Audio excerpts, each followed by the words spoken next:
And so I asked you that earlier question is because when I'm taking a look at comps at like, every KB neighborhood, Lennar, whatever, without a shadow of a doubt, it's worth between maybe 450 and 460, and that's what you're going to sell it for. When I take a look at comps for luxury, I'm like, this one sold for 1.1, that's sold for 1.3. That's a $200,000 difference. Sure. This one sold for 1.35. Like, do you know how much you could probably stretch those numbers? I'm nervous of, this one's all in a golf course. This one is away from the golf course. There's some subtleties in these neighborhoods. That's where the value comes in. Makes a huge difference. Yeah, and I don't think it's a black or white situation like you comp lower price homes where, like you said, everything's sold for 460. This one's going to be worth that same amount. Those are all track homes. You do have to gain a little bit of knowledge, and we've learned a lot of lessons as well, right, with these luxury homes as to how to add value for golf courses, how to add value for views, how to add value for a 3-car garage or a 4-car garage or a pool or no pool. And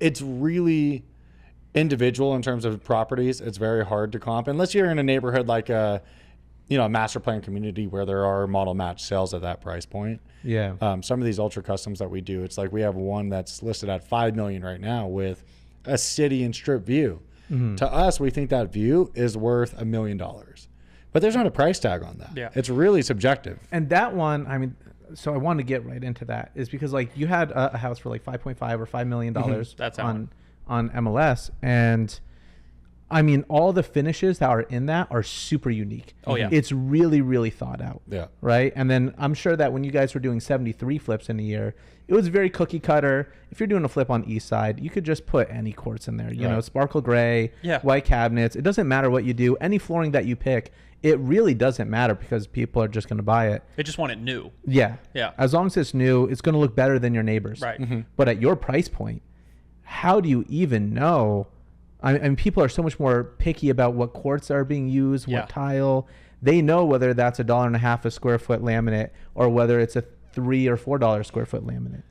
Like, it's tougher. It's definitely tougher. So on top of the comping, you bring in now like non-tangible elements, non-numerical elements. So it's not just about the 2 sales and then now my sale.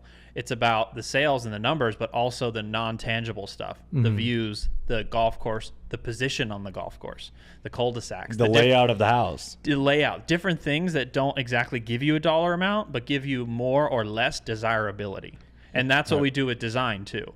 We have to apply that and say, obviously we can't just do the cookie cutter, what we put in the $500,000 flip and the $5 million flip. But when I'm going to go put myself in a buyer's shoes, I'm going to go spend $5 million.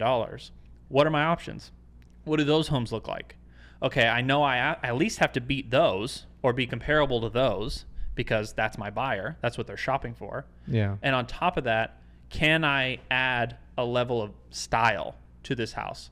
Like an actual stylistic component that makes sense in this house instead of just let me replace everything so everything's new.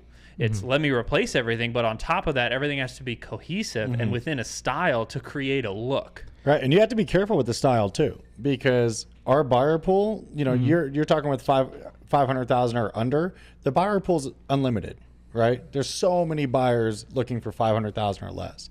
We're talking about 5 million. Your buyer pool shrinks down to this. Yeah, it's very small, so you can't really even go ultra niche into a theme. So we have to also think, masculine components, feminine components. We can't have it ultra modern because what if someone doesn't want ultra modern?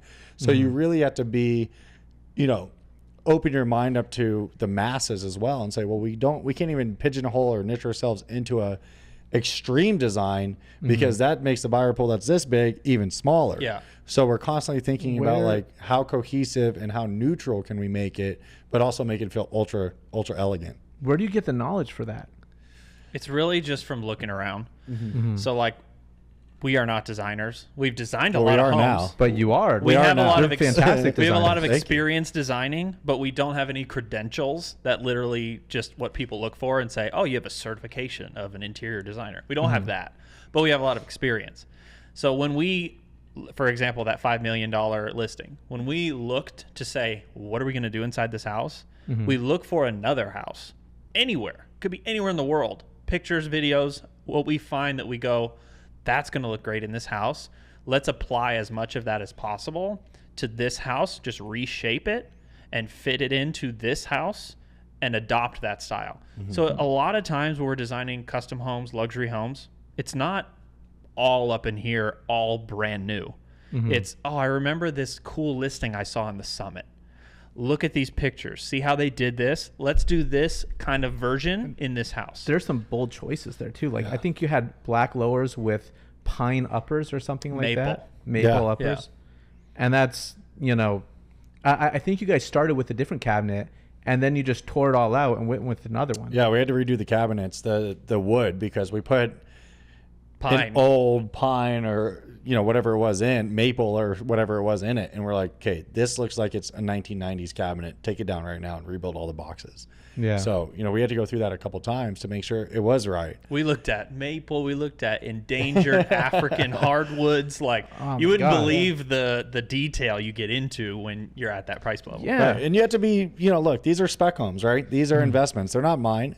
Yeah. I'm not going to live in it. So we also have to be extremely budget conscious on even the higher end rehabs. As much of a spurt as we have, it gets really thin really quick if you go overboard on design.